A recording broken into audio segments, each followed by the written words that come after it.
Hello and welcome to this quick presentation on single plane balancing. When a machine is out of balance, we can either add a weight that will counteract that out of balance force, or we can actually remove weight that will bring the machine back into balance. The challenges are we need to know how much weight to add or remove, we need to know where to add or remove that weight, and we have to make sure that it can be done in just one plane to balance the machine. I'll explain that last point in just a minute. So we are going to focus on single plane balancing in this presentation. So what does single plane mean? It means that all of the out of balance forces can be represented in just one plane, perpendicular to the rotor, or to the shaft I should say, of the machine. And so we can represent the force by a single amplitude and phase. The force is in a given direction. You know, if I look at this animation, you can see that it's a narrow rotor moving in this sort of circular motion because it's got an out of balance, a weight on it that's causing it to be out of balance. It wants to move in this circular motion. But of course, we go and install it in bearings inside the machine, and that's stopping that motion from occurring, or at least to the same degree.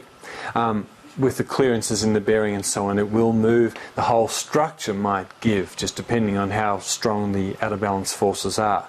Either way, we're putting those bearings under great stress, we're putting the shaft and the whole housing under great stress, which we want to minimize. But with a single plane balance, we can find just one place where we can add a weight which will counteract this particular force. In order to balance a machine in situ, in other words, while it is still in your plant and not taken away to a balance shop, either at your plant or elsewhere, let's go through this checklist. You have to be able to stop and start the machine. We have to put weights on the machine, start it again, get a vibration reading, stop it again. So you need to be able to do that without disrupting the process and so on.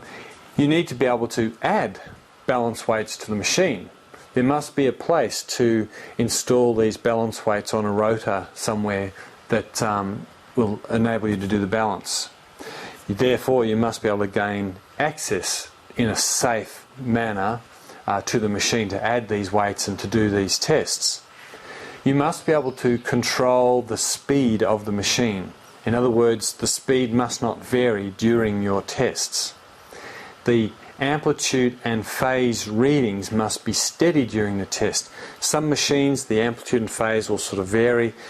We can't have that if we want to do balancing.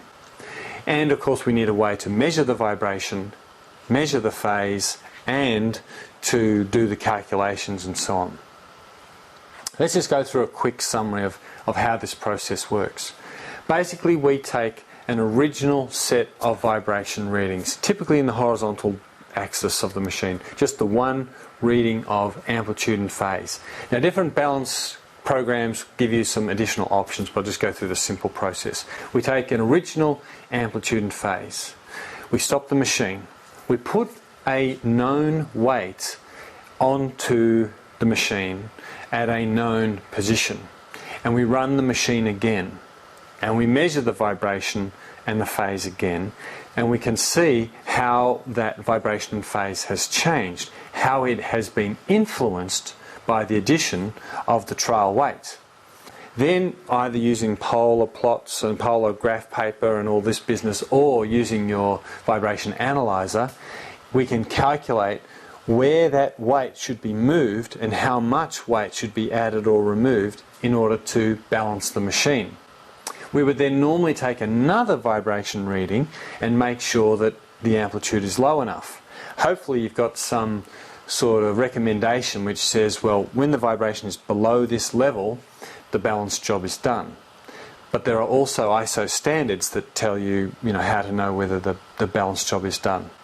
But basically we go through that process, that final stage being called the trim balance, until the vibration is good, and then we're done. But don't forget, you can only balance a machine if it's out of balance.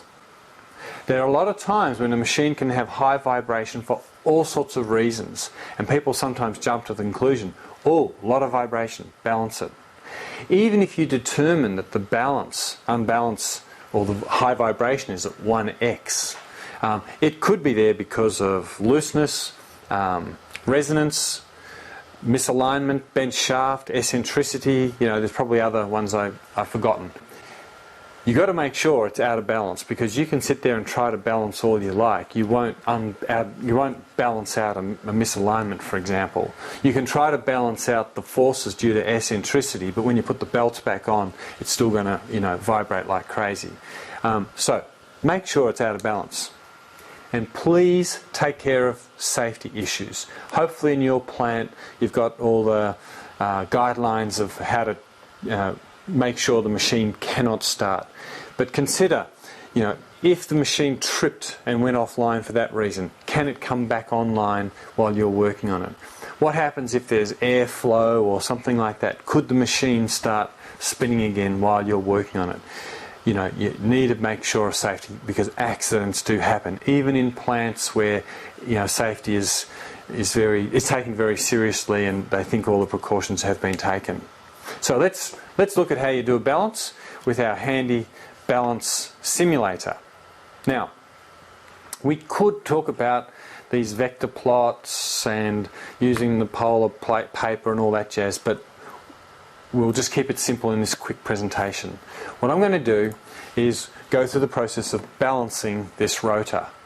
Now, it may have dirt build up, but hopefully we'll have sort of cleaned all that off and run the machine again to make sure that hasn't corrected the problem. But because of erosion or something, this is out of balance.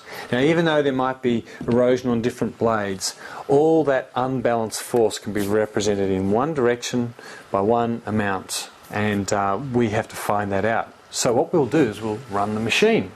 We'll start her up, wait for it to get going, wait for it to stabilize, and take our vibration reading, making sure that they're both stable.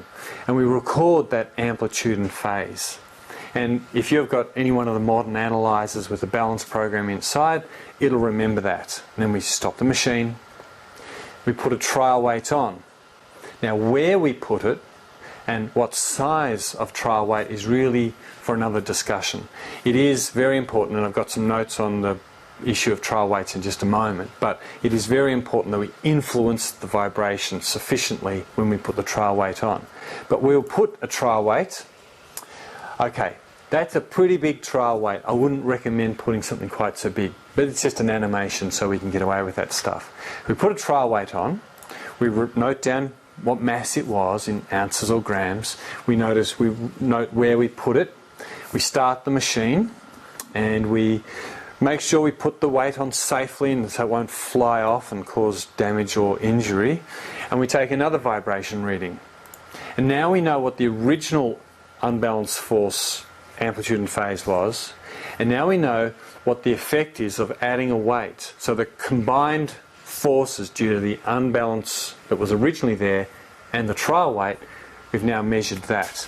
Now, we could go back at this stage and look at our vectors and say, well, here was our original vibration that we measured, high amplitude, low amplitude, whatever the phase angle happened to be. We've got the vibration that we measured, original plus trial. Now, if we fluked it, or we used good means, we might happen to have put the trial weight on in just the right position with just the right amount, such that the original plus trial run had very low vibration, because we just happened to put it basically opposite where that out of balance mass is and at the and the right amount of weight.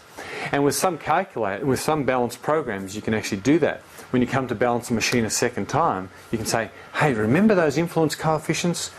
This is the vibration now. Where should I put the trial weight and how much? And it can give it to you, and it may even get it right the first time. But either way, we end up with the data collector telling you this is how much you need to add at this location. It may give you the option to leave the original trial weight on and just add some new weight, or take the temporary trial weight off and put on the final weight. But otherwise, you then put that weight on, so we've got a little bit here, a little bit there. We've had to split it between the blades. We start the machine and we measure it. And we say, okay, is the vibration okay? We look at our work order and hopefully it says how low the vibration has to be. We use the ISO standards, but either way, we take that measurement. Now, for a whole variety of reasons, we may measure it and find that that vibration wasn't low enough. We want it lower. The data collector will then do what's called a trim run and say, hey, taking that vibration I just measured, now put this weight here. So it might be a small amount of weight. Again, you may have to split between the blades, but you'll then do another run and hopefully the vibration will be down low enough. Just on the trial weight, it is important that when you add the trial weight, the phase angle changes by 15 to 20 degrees and the amplitude of the vibration changes 15 to 20%. Now, different people recommend different amounts. Depends whether you're using pole or paper or doing it inside a data collector and so on. But basically, you must influence the vibration significantly enough. You need to make sure you can add the weight without it flying off. If you put too little weight on, the vibration won't change too much, and it becomes dangerous. There are other things we can do with the balance. As I mentioned much earlier, we can actually drill holes and sort of figure out, well, for this type of metal, if I drill this diameter of hole, it'll remove weight rather than adding weight. And there are other challenges. We can, we can split the weights between blades. Sometimes there are already weights. You might have certain holes where you can add weights. There's already a weight there. The balance program can figure out what the total weight should be. There are lots of other challenges determining whether it's a single or two-plane balance, looking at flexible rotors. There can be challenges measuring the phase, balance ISO grades, lots of other things, but all those topics we can cover in separate, more detailed training. I hope this quick introduction to single plane balancing has helped you. Thanks for viewing it.